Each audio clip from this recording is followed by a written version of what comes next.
Welcome back. Baga nagaan deebitan, baga nagaan dhuftan. Kun podcastii Ilma Hormaati.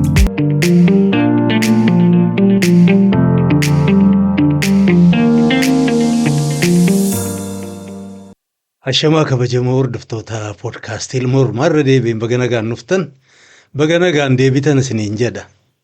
Akkam jirtu? Nagaadhaa fayyaadhaa jajjabaattu warra ayyaana kabajataa jiraniin fi happy Easter baga nagaan isin gahe, warra isiniin ajjaasanti jiranis baga isiniinis gahe isiniin jedha. Warri torban dhufumoo guyyaa 10 booda kabajatuuf deemtanis ammuma dura bu'itan isiniinis baga isiniin gahe jedha. Eeyyega kunooti guyyaa 3-4 bubbullee ammas deebinee ol arguudhaaf hiree arganneerra.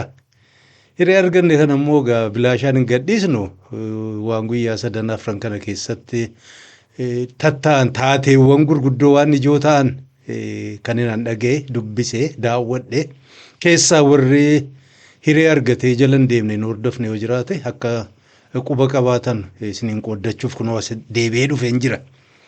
Egaa akkuma aadaa keenya tunan ifatiin jalqabarraa kaastanii hamma dhumaatti akkanaa waliin turtanii na hordoftan ulfinaan isin gaafadha. Turtii gaarii egaa. Egaa dubbiin gurguddaan warri Ameerikaa, Israa'eel fi Iraan wal cafuquu ittuma fufanii jiran. Iraan kophaa sii loltee hammana bubbulti jenneen eegne kunooti egaa ji'a tokkoo fi torban tokko ta'uuf deema. Sanarra darbaniyyuu daaraa goone irra daaraa gaddeebisnee warri jedhaman kun xayyaaruma isaanii kuffisuu jalqabaniiru. Kanarraa isin haasofna dubbiin amma Hormuz sunis warra Awurooppaas warra Aasiyaa akka malee yaachisee jira. Warri Arabaas sossodaatte egaa gariin isaanii United Nations Security Council irratti waan isaan gochuuf tattaaffii godhan irraa haasofna. Warri Biriteenis ofii gamtaa wayii ijaarrachuuf xiqqaatu biyyoota 40 ta'an waliin qabuudhaaf eenyudha marii wayii gaggeeffatanii turan sanirraa haasofna. Maal egaa si biyya keenyaas ankobareen ajandaa ammoo waggaa 5 ooffachuu deemtu sana jalqabuudhaaf namoota baay'een keenya ijaan beeknu bobbaasanii jiran sanirraas gabaabaa yaada keenya isiniin qooddadha. Akkas egaa gabaabaa gochuuf hin tattaaffii godha yoo deddeemmoo dheerattis maal godhan poodkaastiidha daangaan qabu kanumaaf egaa itti fufna.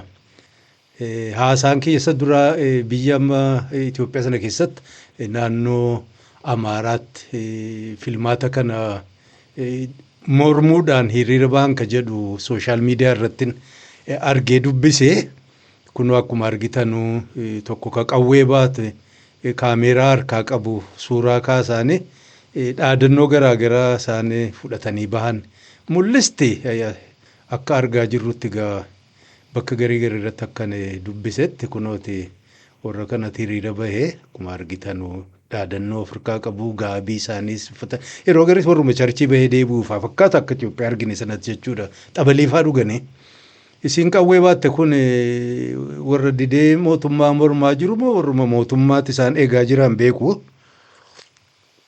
Kun akkuma argitanii kan biraas isa kana dhaadannoon isaanii babbareedaadha. Inni kaan amma bakka garii irratti egaa xiqqoo biyyarraa turrus haala biyya sanaa guddaa jijjiirama jedheen eegee ture hin jijjiiramne.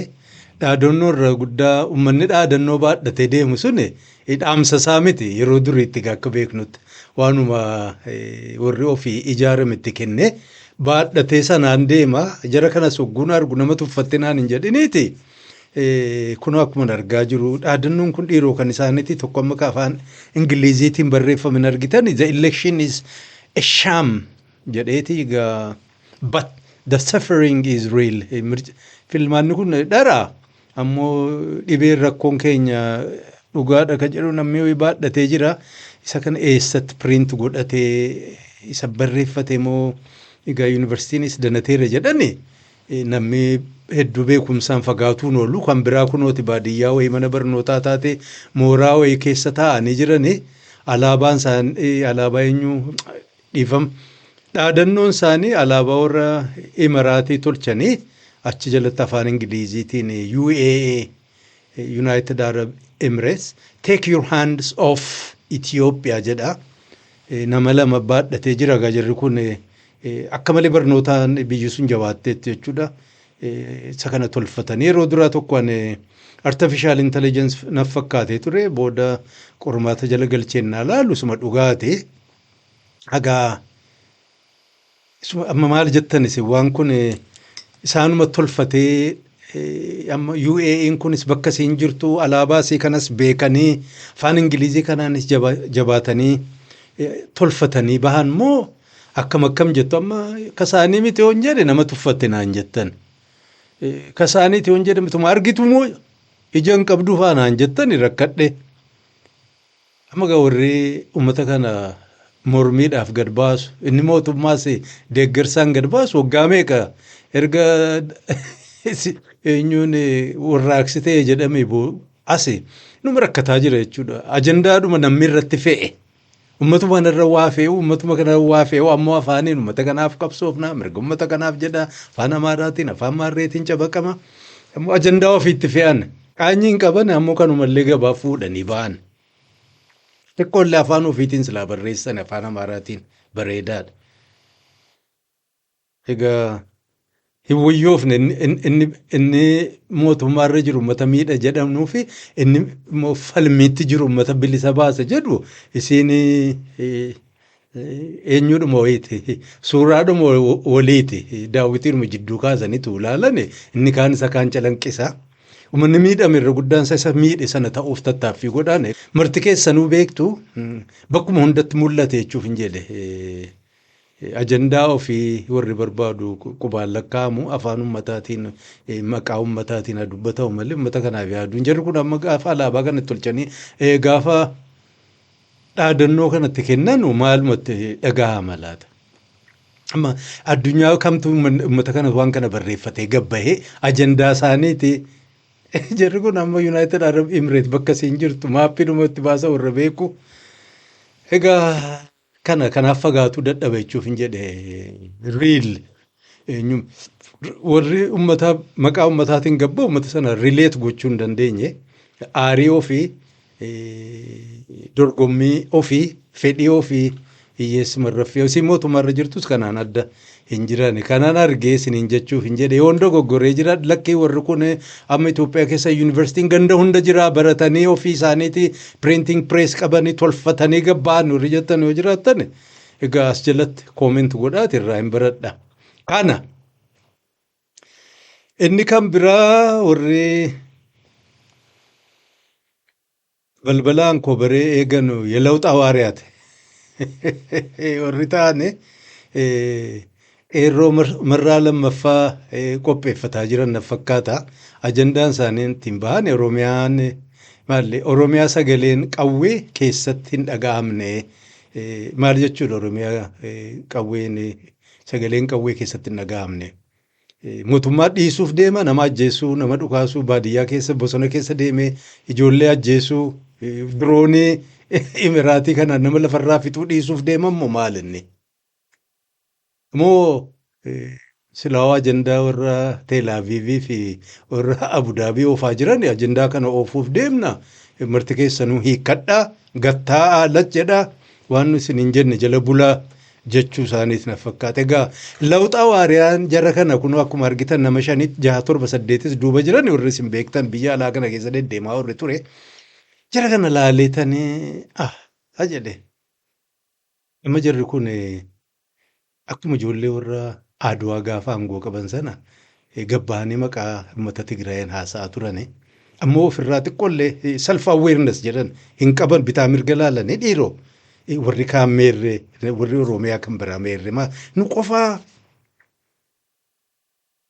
xiqqoolleen kutaa biraa keessaa yookaan hariiroo kutaa biraa waliin kan qabu biraa qabanu ofillee arganu qaanyis hin qaban gabbahanii gaa qeerroo lammaffaa ijaaruuf tattaaffataa jira. Mata dureensi sagalee qawwee maarree dhaabuu ka jedhu ammoo dhugaa yoo dubbanne waggaa 5 waggaa 8 as dhufu waggaa 8 dabre sana waan hojjetanii amma gaa wanti hundinuu haalli mijateera. Yoo warri Teelaaviivii fi Abudaabii sun rabshaan amma Iraanii godhan sun deebisee isaan deeguu baate katti aanu biyyattiidhuma sana tootaalii kontirool gochuudha isaan barbaadaa jiran. Kanaaf immoo haala mijeessuun barbaachisaa. Meeshaan yeroo hundaa'u gaa kanuma argitan jarri kun meeshaa ta'e qeerroo marsaa lammaffaa bobbaasuu barbaadu jechuudha. Egaa maalinni kan isaan barbaadan yoon taa'ee ilaalu heerri biyyatti jijjiiramuu qaba.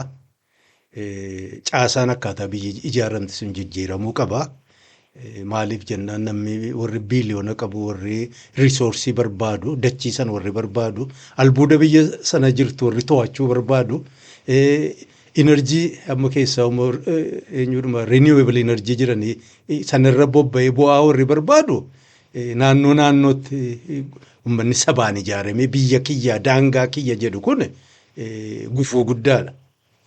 Kanaaf inni diigamuu qaba amma booda ijaaramuu kan qabu xiqqaatu intarastii irra ta'uu qaba kilaas ijaaruu barbaadane ofii isaaniitti warri alaa warri gurguddaan maltii biiliyoonar warri ta'e top kilaas ta'anii siik immoo waa funaannattu immoo of jalatti sadaqaa kennanii fi dhaqxi riizoortiin keetii sii kanaaf jedhanii warshaa kana banadhu hoteela kana barbadhu riil isteet kana barbadhu impoort ekspoort qoqqoodaniif akkuma gaa dur bakka biraa bakka hedduutti godhaa turan kana jara kanasitti bobbaasanii achii booda gaa seentiraal gabaman jabaa godhanii yoo jajjabaatti immoo eenyudhuma fakkeessaniidhuma ji'oogiraafiik federaalizimii sana jedhanii maakilaawi misiraaq misiraaqawi dabuub dabuubaawi miraab sameenaawi dabuub sameenaawi miraab marree qoqqoodanii achi booda bulchuudha. Kanaaf amma jarri kun yala'uuxa hawaariyaan jalqabanii jiranii hin bobba'u. Dinagdeen hin jirti akkuma hin jedhe lolli miidilis deemaa jiru kun yoo harka jalaa qallise malee ittuma fufane warri biliyoona bobbaasee waan guddaa barbaadu miliyoona xiqqoo tokko asiif achi faffacaasee hojii isaarra oolchuun homaa san dhibu jechuuf hin jedhe egaa haalli kana fakkaata akkanaan argaa jiru ofirraa hambisuu danda'a uummanni fedhii sana qaba dandeettii sana qaba jiruun hin ayyamtii fi immoo deebi'ee zooroo ziiroo isa jedhan sana sirna 1974 diigame sana warri hawaariyaaf isaan fakkaatu jechuudha.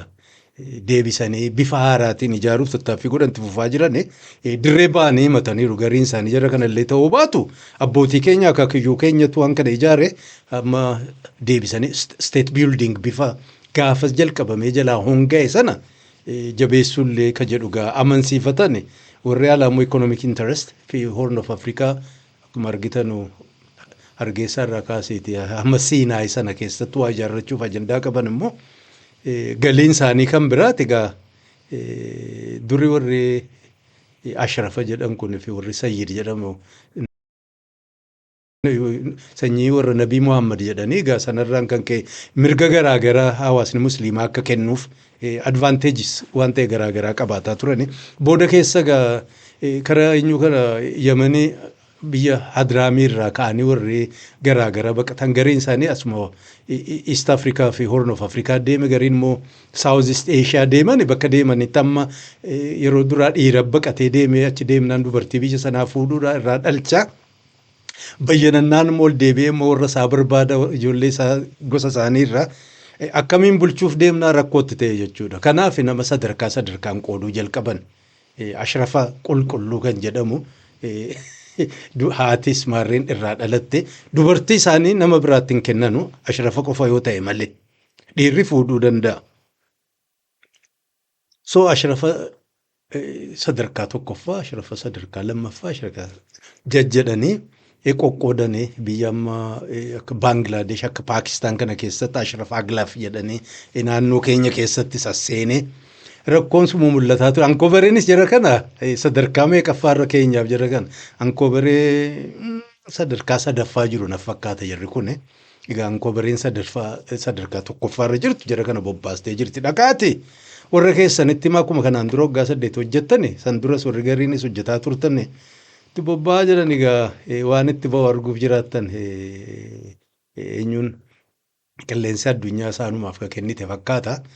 Egaa uummata miliyoona hedduu ta'e immoo gad xiqqeessuun hin danda'amu ofirraa faccisuuf deemamoo ulaagaa jirri kun tolfatee bobbaa jirri kun itti deemu kufuuf deemaa hin beeknu gaa taa isa kana oduun lammaffaa isinii qabu jechuu kiyya. Kan biraa maal nuu qabdaa jettan warri embaasii Ameerikaa shaggar jiran waan amma travel advisory jedhan April the Fools fakkaatti guyyaa sana barreessani Itoophiyaa innaa deemtan of eeggadhaa ka jedhu nageenni hin jiru yakka jira nama booji'u jira terrorism landmine communication hedduudha gabalaan sana jiran eessa kan isaan nama dinninaa jiran sadarkaa tokko lama sadii afuraffaan hin naqinaadha sadaffaan gabalaa gurguddaa jira ka jedhu Itoophiyaa kana sadarkaa level 3 kaa'anii reconsider travel of eeggadhu jechuudha innaa deem eessa jennaan Tigraay Affaar Amaaraa Gaambeellaa Beenishaangul Gumuz Oromiyaa specific areas within the Oromo region jedhanii achi keessa lolliin jira wanni sabaaf maarreedha walirra bobba'uun jira Sidaamaa region armed conflict jira jedhan Central Ethiopia region armed conflict jira jedhan South Ethiopia region armed conflict South West Ethiopia region armed conflict border with Somalia terrorism kidnapping landmines border with Sudan and South Sudan crime, kidnapping, arrest, armed conflict, border with Kenya, terrorism, armed conflict and arrest. Kun hundinuu maal tafegaa? Naannoo kam tafee hin beeku. Shaggaruma taftee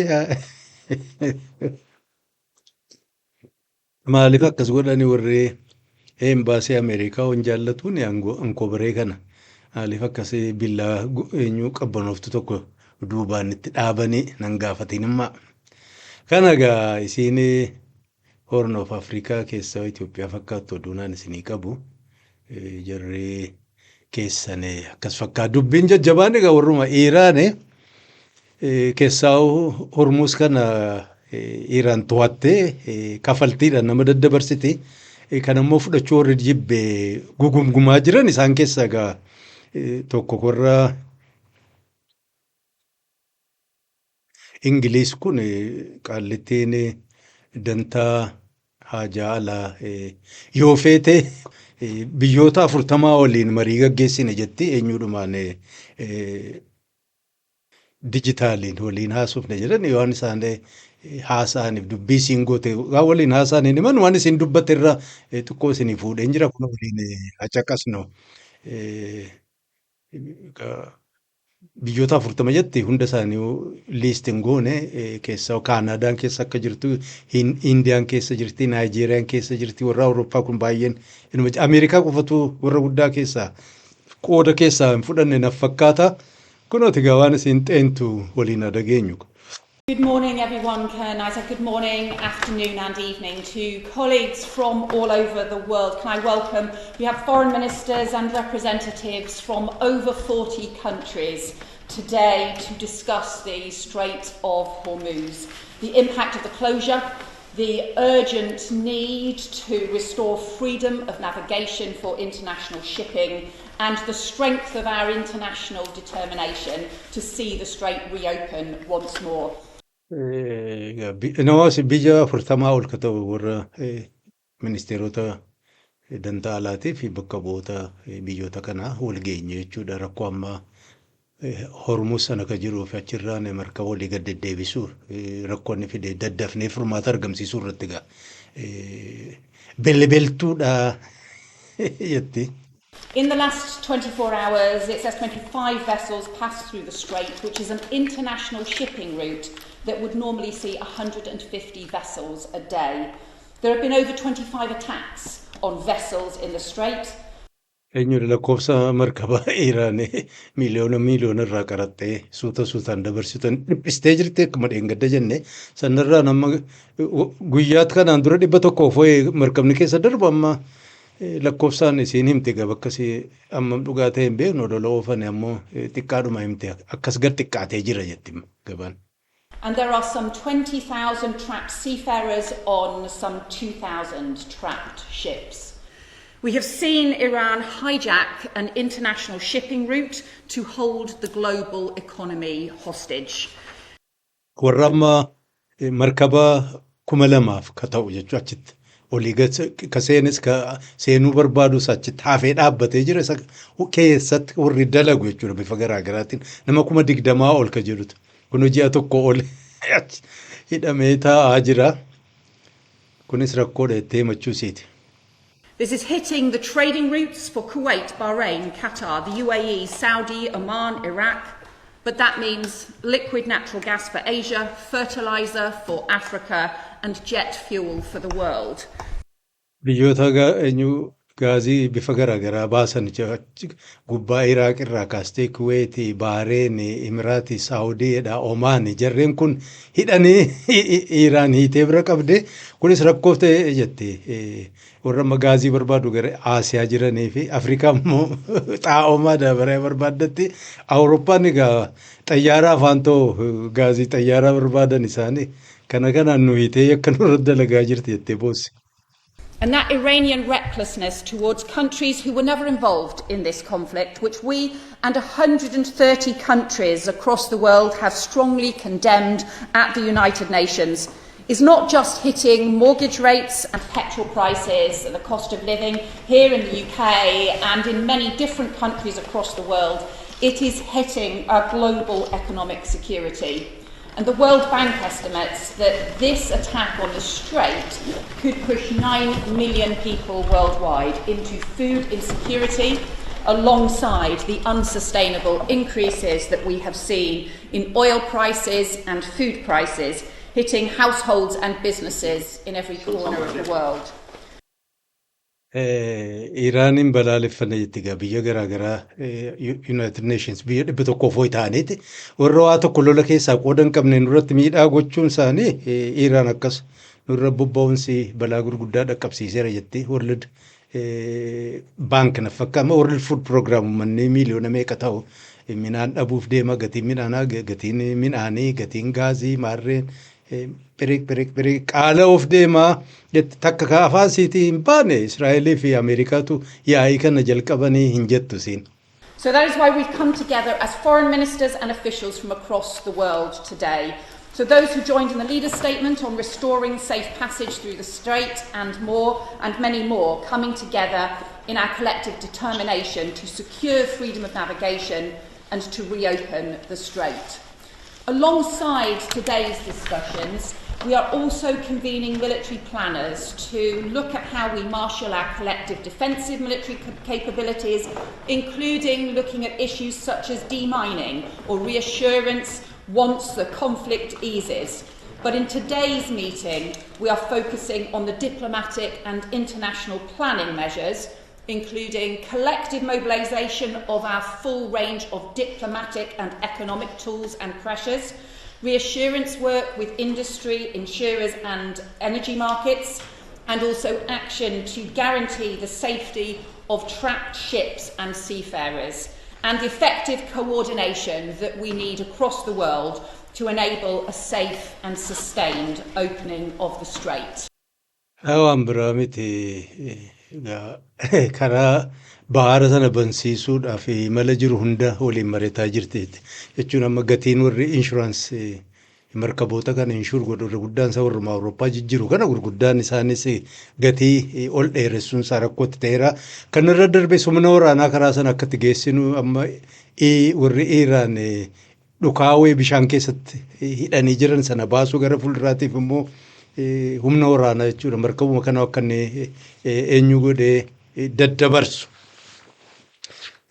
eegduusaa jechuudha kana faaqoo qopheessuu irratti yaada qabna jettee ammaaf garuu karaa nagaatiin karaa dippiloomaasiitiin akkamiin bahara sana martinuu nagaan gargaaramuu dandeenya ka jedhugaa lallabatti hagamtuu hayyee jedhee waliin dhaabbatan beeknu moggaatti morrikaan irraa dantaa ofii bakkaan gahataa jira fakkaata warri karaa kanarra darbuu barbaadan kunooti maallaqa xiqqaatu miiliyoona tokko ka ta'u markaba tokkoon yookaan farankaa warra chaayinaatiin yookaan kiriptoo karansii keessaa immoo Warrattiin kun warra wallaadha.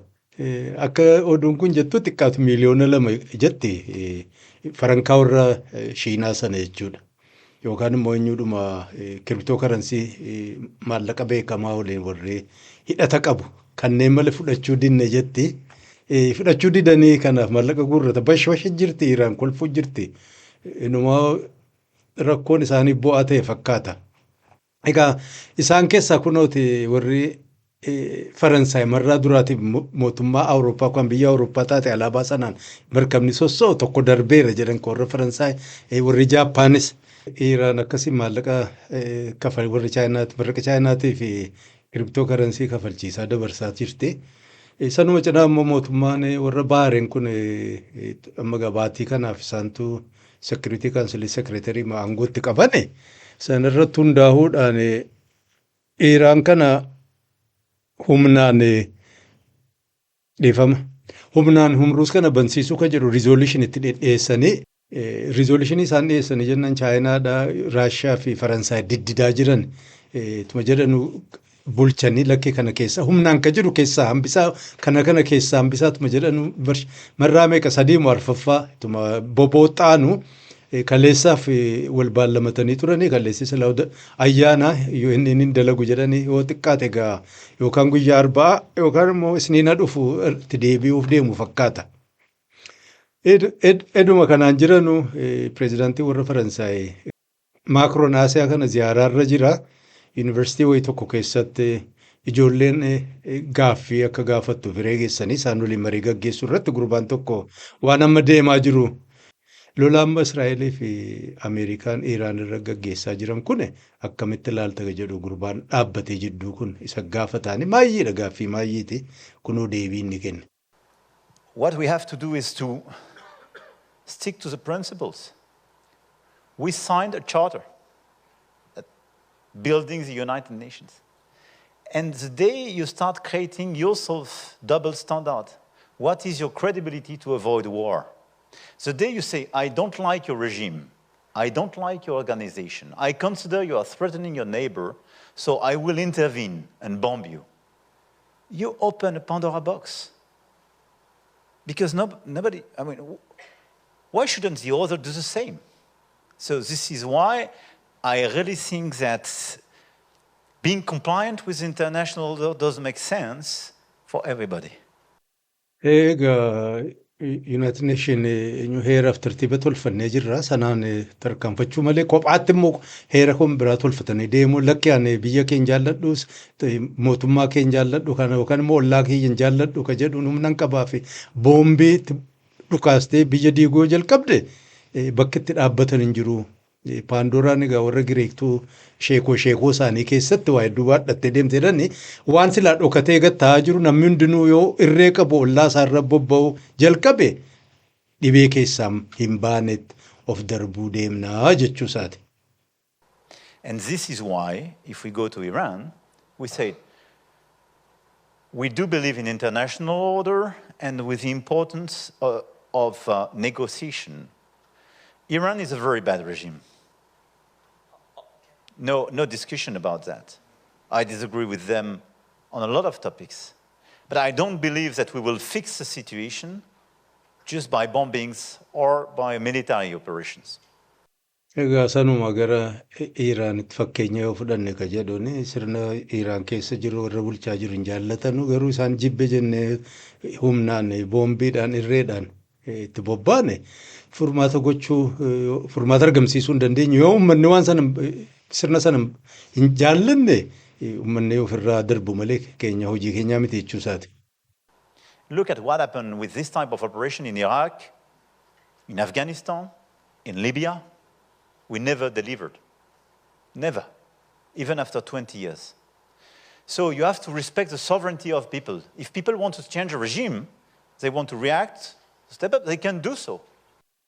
Egaa warri dhihaa kunooti Iraaq, Afgaanistaan, Liibiyaa keessatti tattaaffii kana fakkaatu goonee waa tokko furmaata uummataaf ka ta'u hin argamsiisne waggaa 20 guutuu irratti tattaafatameera. Kanaaf kan waan fakkaatu ammas irra deebi'u.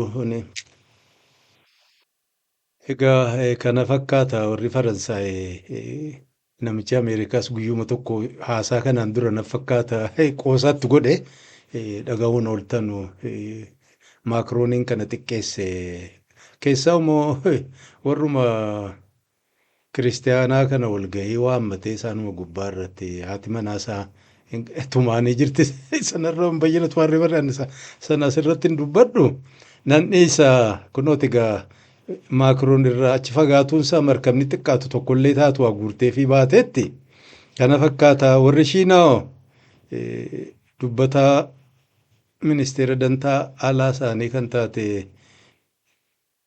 gaafatanii jennaan kun akkas deebiste.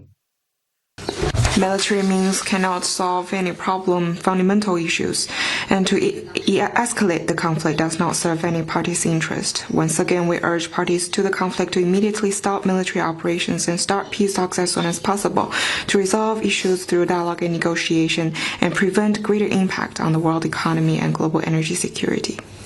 Gabaabatti isin jettu humnaan furmaata argamsiisuu hin danda'amu warri humnatti bobba'e kunis irraa dhaabee karaa nagaatiin mariidhaan dippiloomaasiin furmaata jechuudha. Enerjii fi nageenya addunyaatiif argamsiisuu irratti bobba'uu qaban chaayinaadha. Anadolu 美国总统特朗普在向全国发表的就伊朗战争的讲话中表示，通过霍尔木兹海峡获取石油的国家应该直接去海峡取用。伊朗已基本被重创，你们可以自行利用。中方对此有何评论？The root cause for disruptions to the passage through the Strait of Hormuz is the illegal U.S.-Israeli military operations against Iran. Ceasefire as well as peace and stability in the Gulf region are the fundamental prerequisites to keep the international shipping routes safe and unimpeded. Parties need to work together to promote de-escalation and prevent regional turmoil from having a greater impact on global economy and energy security. Media warra Turkiyya tokko gaaffiidhuma amma Hormuz sana irra deebi'ee gaafataan deebiinsi gabaabumatti rakkoo achirratti uumame sababni warruma Israa'elii fi Ameerikaan heeraan seeraan alatti jechuudha. Humna waraanaatti lola isaan bananii kanaaf furmaata argamsiisuudha karaa nagaa karaa marii as deebi'uu qabna jetti Shiinaan ofirraa achi didaa jirti jechuudha. Kana ganda sanatti deemaa jiru. Oduun kan biraa warri Ameerikaa kunoo dhaga'uun ooltanu xayyaarri 3-4 jalaa dhahamaa jira. Waan isiin qabdu jalaa diignee humna hin qabdu jedhanii xiqqeessaa jiran kun eessaa fiddee dandeettii ittiin loltu kana gaa jennaan warri Shiinaa uummanni jechuudha. Interneetuma gubbaatti ijoolleen injiinara gaa lakkoofsan qabu warri beekumsa qabu ofii isaaniitiin akkaataa keessummaa F-35 kan jedhamu steels kan raadaariin arguu hin dandeenye yoo argis waanuma xiqqoo takka mul'isa malee waan raadaariin itti ergitu kan ofirraa deebisee achi faccisee dhokachuu danda'u sanallee kuffisuu karaatti danda'an viidiyoo isaa tolchanii jechuudha. Afaan warra Faarsiitiin akka warri uummanni Iiraan irraa barnoota argatu jechuudha. Waanuma qabaniin waan of biraa qaban jechuudha. Meeshaalee isin qabdan kan dur tolchitan sun dandeettiin qabu isin jalaa miidhama godheeraan ni kaan olii gad harkisuudhaan hin mul'ata isin dhiba kanaa waan qabdan kana fakkaatuun yoo akkas tolchitanii xayyaaruma jabaa warra Ameerikaa kana kuffisuu dandeessan jedhanii isaan barsiisaa turan sanaan gargaaramanii kun guyyaa lamaan sadan kana xayyaara lafarraa buusuu jiranii ka jedhu oduu ajaa'ibaan dhaga'ee viidiyoo Shiinaa tolchite sanas teelegiraam gubbaattiin maxxansa warri ilaaluu barbaadan warri argine yoo jiraattan jechuuf hin jedhe baay'een arguu mala. Kana gaa intarneetii wanni isiin uumamteef jalqaba akkas namni hundinuu akka dandeettii irraa baratuu fi kunooti ijoolleen Shiinaa warra Iiraan cinaa dhaabbataa jiran amma duras ni himeera maallaqa fa'aa waliin guuraa fi turane amma immoo teeknika beekumsaan gargaaraa jiran sadarkaa Chaayinaan itti jirtu jechuuf hin jedhe. Meeshaa isaan harkaa qaban waanuma garaagaraa kana waliin qabaate sanumaan xayyaara ajaa'ibaa Ameerikaan tolchinee waan takka mul'achuu jechuun mul'achuu hin danda'u jechuun isaanii maashina amma raadaar jedhan sanaan mul'achuu kan hin dandeenye tolchan sana karaatti kuffisan barsiisaa jiranii gara fuuldura namni hiyyeessinu ganduma ofiittuu meeshaa ijaarrachuun isaati niwukilaraa tolfachuun keenya waan hin oolle na fakkaata baadiyyaa keessatti sadarkaa kanarra jira chaayinaa addunyaan ajaa'ibuu jirti jechuun hin jedhee hun dhageenye kunoo dhagaa kophaa nafinaati kana. Kan biraa wanni ajaa'ibaa amma warri Ameerikaa kun ayyaana amma kunoo Easter kanatu guyyaansaa jala bultii isaa kabajuu White House wal ga'anii turan laaqanuma wal affeeranii jechuudha warra evangelikaal ta'an isaan affeeranii achirratti du'aa isaan godhanii fi dubbiin isaan godhaa turan akka malee isuma Crusade lola amantii malee masqal xoorna jihaada warri kiristaanaa sanuma labsaa turan isaan keessa hanga gabaabduu viidiyoo lamaan tokko isinii qopheesseen jira dubbiin sun akka malee hamaa ta'uu si beekna warri mootummaa Ameerikaa White House jechuudha viidiyoo kanaan dura waan ta'e waa pireezidaantii bakka inni oole maxxansan isii kana irraa hambisan yoo amma dhaqxanii websaayitii isaanii websaayitii White House gaafattani pireezidaant taayitilii kanaan jechuudha pireezidaant Trump participates in an Eastern lunch ka jedhu yoo barbaaddan kunooti hin jiru waan kana argitanii yoommoo karaa biraatiin deemtanii jechuudha intarneetii iccitii hundoo lafa qabdan barbaaddan illee kunooti. We have not been able to archive the video associated with this marree jedha dhoksanii jiran. Egaa bakka garaa garaa irra intarneetiin rafteen bultu kan isiin walitti qabatte keessaa abbaa lamaan tokko isiniin qooddadha qalbii guutuun hordofaa fakkeenyaaf qaallittiin amma viidiyoo si agarsiisuuf deemu Tiraampiin Yesuus Kiristoosiin wal qixxeessite jechuudha. Yesuus Kiristoosin kijibaan ragaatti bahanii maarree rakkisanii kana hunda atilleen kun akkasi godhanii sanaa wal qixxeessite. Mr. President, no one has paid the price like you have paid the price. It almost cost you your life. You were betrayed and arrested and falsely accused. It's a familiar pattern that our Lord and Savior showed us. But it didn't end there for him, and it didn't end there for you. God always had a plan. On the third day, he rose, he defeated evil, he conquered death, hell, and the grave. And because he rose, we all know that we can rise. And sir, because of his resurrection, you rose up. Because he was victorious, you were victorious. And I believe that the Lord said to tell you this. Because of his victory, you will be victorious in all you put your hand to. Egaa warri amantii kiristaanaa hordoftanu seenaa Yesuus Kiristoos ni beektanii waan inni keessa darbee kanaan wal fakkeessitee jechuudha. Yesuus Kiristoos ajjeesanii achi booda guyyaa sadaffaa ol ka'ee atilleen akkas akkuma isaa jechuudha. Wal qixxeessitee warri amantii ofii jajjabeessu gariin akka malee waan kanatti gaddanii jiran kanuma mul'isuu didanii kana mul'isuu diddaa maxxansuu didan. Kattaan immoo dhaggeeffadhaa namoota sadan tokko waan isaan dubbatan Iraaniin akka sheexanatti Book of Esther kanaan dura waan Esther kana isin himeera gabrummaan Iraan keessa gaafa isaan turan maarreen fudhateen akkasiin dhaqxee mootii sanatti heerumtu achi booda waan isaan fixichu lolli katta'e sana sababa isiitiin egaa uummanni Israa'el kan Iraan keessa dur ture bilisa beeka jedhu varshinii tokko sanuma irratti waan hundaa'u kunooti. Let us pray. Father, you tell us in the book of Esther that the Persians, the Iranians, were wanting to kill every Jew, woman, child, and do it all in one day. But you raised up Esther to save the Jewish people. Father, we thank you. Today, the Iranians, the wicked regime of this government wants to kill every Jew and destroy them with an atomic fire. But you have raised up President Trump. You've raised him up for such a time as this. And Father, we pray that you'll give him victory. Father, we pray for our military that you'd watch over, protect them. Father, we pray for the people of Iran who want freedom to be set free from these Islamic lunatics.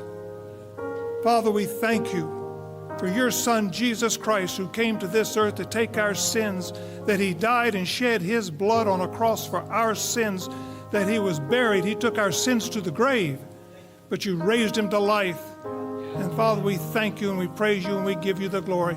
Father, protect President Trump. We pray this in Jesus' name. Amen. Kunooti seenaa sana mimicciiree jechuudha warri Parshaa durii sana waggaa kuma meeqaan dura ka ta'e suni.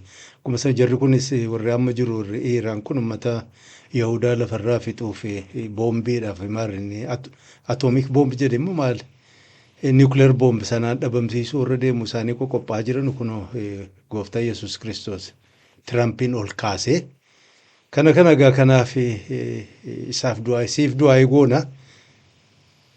Lolli kana fakkaata hunda isaa nama dhibaa akkaataa isaan itti mimicciiran kun isaan dubbate kattaanee jiru maal jedha. In this battle with Iran, I pray that peace would come to the Middle East. I pray that the Jews and Israel would be safe. I pray that this evil regime would be taken down and they'd never be able to obtain the most dangerous weapons the world has ever known.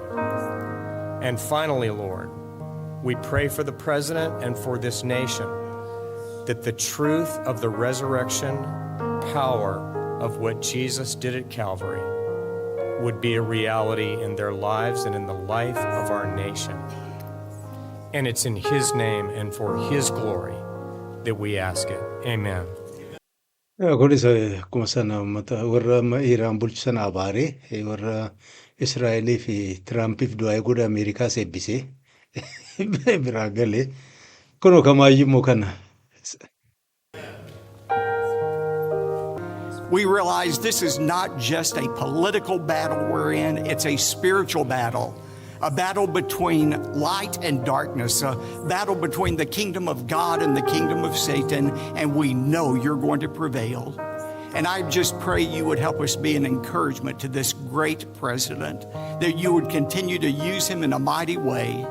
And we focus on you, especially at this Easter time. Thank you for sending the one who came and died and rose again, that we might have eternal life, Jesus our Lord. It's in his saving name that we pray. Amen. Kana haasaa hamtuu dubbatu hunda caala lollitti jirru lola amantiiti jedha. Lola amantii warra ammaa waaqayyoof dhaabbatee warra loluu fi warra immoo sheexaanaaf dhaabbatee warra loluu warra iftiinsaaf deemu warra dukkana keessa jiru lolli lola amantiiti jechuun spiritual jedhee sanuma. Achi booda gaa du'aa itti jabeessee waaqas galateeffatee Yesuus Kiristoosiin erguu isaatiifi.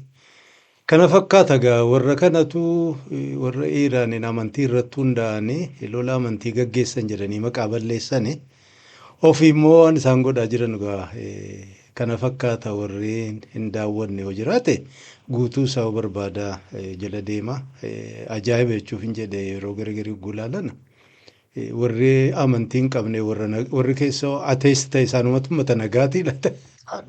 Nama jechisiisa siyaasaaf amantiin gaafa si walitti makatamtu siin ammaa kun egaa warri gariin amantiin mataasaa durduri sun nu siyaasaa ture jechuu danda'ani.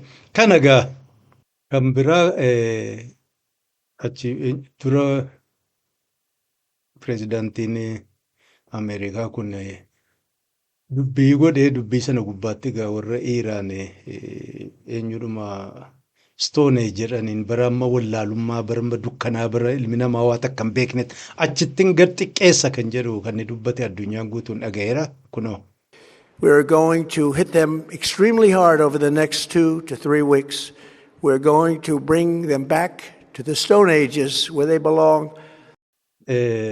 torban lama sadii as deemu akka malee duulatti bannee barbadeessuuf deemna jechuudha. Bira ilmi namaa waa tokko ijaaruu, ilmi namaa waa tokko hojjechuu hin beekne reefuu dhakaadhaan waa qoqqocaratee gabbahee ooluu baratu sana achittiin gad xiqqeessuu deema ka jedhuutti dhaadate baay'ee nama hedduu rifachiise jechuun sadarkaa kanarra biyya guddittii waan hunda qabdurra pireezidaantiin dubbii xiqqaa akkanaa dubbata jedhee namni eegin turre. Kan isaatu nu ajaa'ibitu ooleen buliin immoo gurbaan Pherphereen difeensi ministeera isaanii kunooti Apiriil guyyaa lama jecha inni jedhe keessaa si xiqqoo kana gabbaasee kunoo back to the stone age ka jedhu barreesse. Egaa namni ittiin dhiisne nama baay'eetu deebii kenneefi ammoo isaan keessaa warra Iraan Profeesar Sayyid Mohammad Marandi jedhaniin zabana ammaa kana maas miidiyaan garaagaraa poodkaastiin namoonni dhuunfaan jiraachuun isaanii sagalee warra Iraan akka gabbahee dhaga'amu hedduu gargaaree jira. Sila akka durii TV isteeshinii fi warra keebilii fi neetworkii qofa silaa ta'e waan Iraanitti jirtu dhaga'uu hin dandeenye. Namni kun kophaa samaam eenyuun Sayyid Mohammad Marandiin kun akka malee nama qabbanaawaa akka malee sirnaa nama dubbatu erga lolli kun utuu hin jalqabin dura gabbahee jechuudha. Waan Iraanitti jirtu waan Ameerikaan hojjechuuf deemu nama baay'ee amansiisuu danda'eera. Waan amma gurbaan Pherphereen sun barreesse sanatti inni kun immoo deebiin naa kennu western civilization jedhee keessan kana fakkaataa deebisee sanaan innis ammas immoo takka bubbulee waan inni jedhe we are the nation of martyrdom warra biyya warra wareegama hafaluu beekamuudha warra gaa akkuma amma dura isinii hime warri shi'aan kun keessaa warra 12ffaa jedhaman kun seenaa warri isaan itti jala deeman sun sababa garaagaraatiin jala ajjeefamaan ture baratanii jirani sanaan of laalani we are the nation of Imaam Hussein jedha. Imaam Hussein egaa lakkuu Aliin jechuudha soddaane fi obboleessa illee jechuun dandeenya Nabii Muhammad dhalche keessaa isa tokko akka malee egaa isaan kabajaniin jechuudha. Sana nuyi ummata Imaam Hussein jala warra deemu qabsoo ummata Paalestiin abadan ummata Paalestiin irraanfachuuf hin deemnu ilmaan Paalestiin dagachuuf hin deemnu ka jedhu deebii barreessee fi baay'ees kana argeera warri hin argine yoo jiraattan intarneetiin kanaaf faayidaa qaba.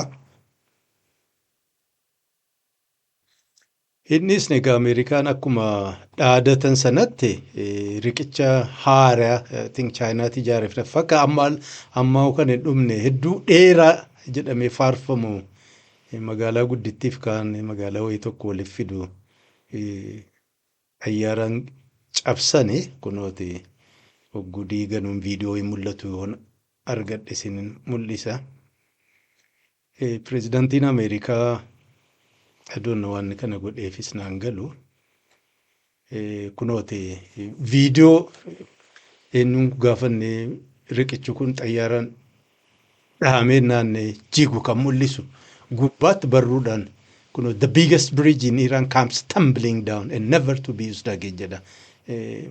Riqichi isaanii dheeraan guddaan Iraan keessa jiru kunooti caccabee gad harca'uu jalqabee akka lammata deebi'ee ol hin kaanetti.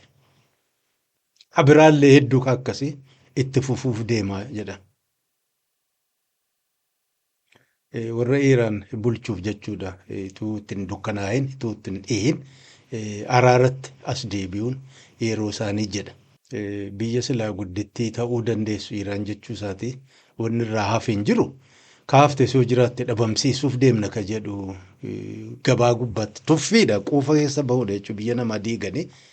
Ollaa ofiin kan hin taane waa tokko waliin hin qabne akkasii dhaadatee inni dhaadatee jennaan egaa pireezidaantiin warra Iraan kunoo xalayaa dheertuu tokko uummata Ameerikaatiif barreesse hunda isaa asirra taa'ee isinii qara'uu hin danda'u ammoo warri dubbisuu barbaaddan kunoota Apiriil guyyaa tokko barreesse bismillahir rahmanir rahim jedheeti jalqabe egaa uummata Ameerikaa tidhaama waan ammaa fi uummata kan biraallee jechuudha dhugaa warri beekuu barbaadan ka jedhuuni seenaa biyya ofii hima erga nuyi uummata qaroominaan ganna dheeraa qabu seenaa keenyaas gabaabaa kana as dhiyoo keessatti humna tuma qabnu beekumsa tuma qabnu takka biyya biraa irratti jechuudha bobbaanee itti duullee koloniiffachuuf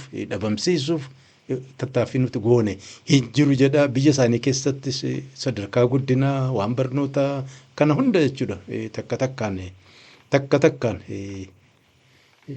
eenyu jedha fuula afur ka qabu eeksi gubbaa kan maxxanse kunoo akkasiin dubbistan asirra isinii kaa'a nama baay'eetu argee dubbise nama baay'eetu sabriidhaan arraba takka malee aarii takka malee jechuudha seenaa biyya ofii hariiroo ganna dheeraa jechuudha sababa biyya sana keessatti jeequmsa uumamaa ture gaddeebi'ee 1950 irraa kaasee jechuudha maaltu rabshaa fidee hariiroo Ameerikaa wajjin bifa kamiin qabaataa turanii 1953 maaltu ta'e achii booda ammoo achii booda biyyi isaanii bifa kamiin guddataa jira maal hojjetaa jiran kana gaa bal'ina ooddateen I think nama baay'eetu egaa sooshaal miidiyaa irratti waan argan hundaa dhugaadha jechuun nama dhiba ammoo namni baay'een hedduu ajaa'ibeen jechuudha jechuun ituma lolanuu samii gubbaatuma biyya irraa diigaa jiran akkas waan tartiiba qabu waan sirna qabu barreessuu isaatiin guddootti gammadanii jiran jechuudha kanas dubbisaa laalladha. Kana jidduutti oduun kan biraas ni qabu warri Sumaalee baay'ee gammadanii jiran 1991 asitti marraa duraatiif markabni bahararra deemtu kan maqaa biyya Sumaalee alaabaa Sumaaleetiin deemtu kunoo tokko argannee galmeessifannee jirra. Egaa kan meeshaati moo kan gaazii guurtu moo kan waanuma feeteef haa ta'u akka biyyaatti jechuudha waan barbaadan argatanii jiranii. Warratti amma baay'ee sanattis pirezidaantii ofii shuummatee dhaqee jira pirezidaantiin kan yeroo ta'uuf amma gara gadii sana warra hafanis isaanittis bobba'aa jalqabuun oolan na fakkaata turkiyyeen Somaalee kana bayyanachiisaa jirti fakkaata kanas quba qabaadhaa. Kan biraa Somaaleetti aanee kan isinii qabu oduu warra Ogaadeeni gurbaammaa Ogaadeeniin bulchu Mustafee jedhamu kana sooshaal miidiyaatti dhiyoo kana olola hedduu deddeemaa ture sanarraa ka'ee hin beeku kunooti aariidhaan dheengadda eeksi gubbaatti xalayaa kana barreeffatee TPLF'n akka malee balaaleffata waggaa 27 waan isiin hojjetaa turte hamminya isiin hojjetu sunuun geenyeen amma immoo Tigraay Genocide jettee olii gadi iyyiti ka jedhu balaaleffate egaa waan inni ta'e hin beeku isintu beeka kun kana mootummaan Ameerikaa egaa dubartoota isiniin jedhe amma dura areemuuf deemte isiniin jedhe keessaa dheengadda nama takka itti dabalaniiru kunooti Kiristiin Hoome dura deemte isitti aantee immoo qaallittii paamboondii jedhan paarlaamaa isaaniitti gaafa dhiyaatan stock price stock market jettee dubbii dubartoota miidhaman sana gaafatanii isiin immoo pireezidaant Tiraamp bulchiinsi Tiraamp dinagdee biyya guddisee maarree jettee iyyiti suni hin taanee fi isii ofirraa ari'ee egaa itti aanee eenyu deema hojjettani kan inni shakku jara kana sadeeni gurbaa warra Gujiraatii kana takka jedha gurbaa warra Noorwee lama jedha isii immoo warra Hawaayii kana Hawaayii sadan kana fi gurbaa tokko warra Yihudaa mataa moolluu tokko jira inni dardara White House keessa jira innis jara kanatu gaa ari'amuuf deemu keessaa gurbaan inni warra Noorwee kun yoo lollee akkuma amma xayyaarri bu'ee paayileetiinis qabamee jiraate hireen qabu innis jeneraalota hedduu dandeettii waan hin qabneef yoo garagalee ilaale ana aaree jara kana shooma ka jedhu ka shakke aariyaa jira jettee gabaanitti iyyaa jirti.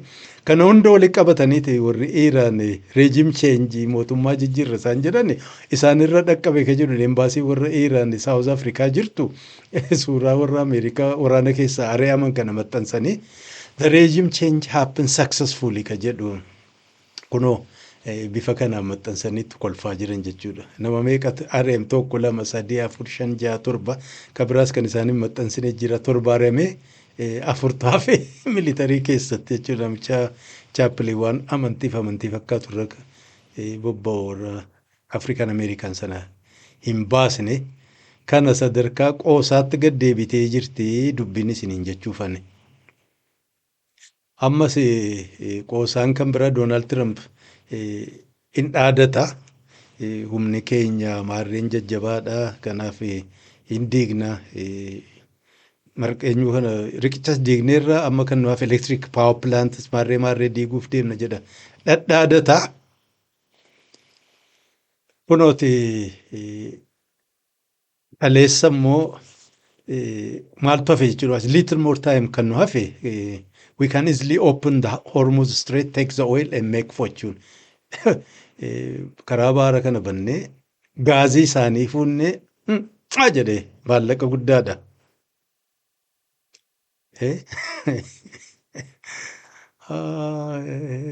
Pireezidaantii ta'e shiftaa gandaa gaangistara ta'e waaqa beeka.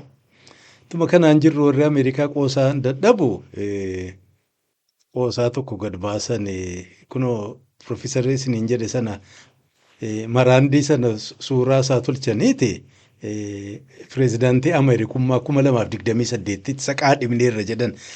Maaliif kana godhan jennaan inni Ameerikaa dhalate abbaan isaa gaafasa Ameerikaa ture na fakkaata Hakimooyeeti achi jiraatee ijoollummaan ammoo biyya deebi'an na fakkaata kanaaf waan hundaan jechuudha yoo teenye ilaallu maraandiin kun pireezidaantii amma qabnus ka kanaan dura qabnurra wayyaa waan ta'eef nuuf haa ta'u jedhanii qoosaa isaan jalqabanii jennaan innis tuma boombiin itti bu'u deebii kenneefi deebii inni kenne ani lakkii ulaagaa kanan guutuu jedhe maaliif jennaan maqaan kiyya liistii warra Epstein jedhamu gurbaa amma warra Yihudaa sana waa hunda baballeesse jedhan achi keessa waan hin jirreef ulaagaan kun warri mootummaa Ameerikaa deeggaru maraatanii jechuudha. Kana jala deemtee Yihudaan hundinuu iyyaa baate akkasiin callisiisaniin ergaa xayyaarri immoo kaleessa kufee jechuudha. Namnis tokko paayiletiin kun bakka inni bu'ee dhabamee barbaachatti jirani.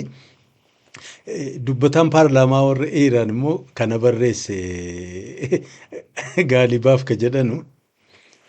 Iiraanin marraa 37 erga mootanii booda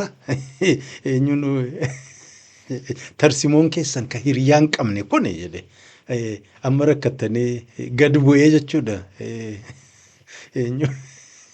Guutuun isinii dubbisa. After defeating Iran 37 times in a row, this brilliant no strategy war they started has now been downgraded from regime change to hey, can anyone find our pilots please? Wow, what an incredible progress, absolute geniusness.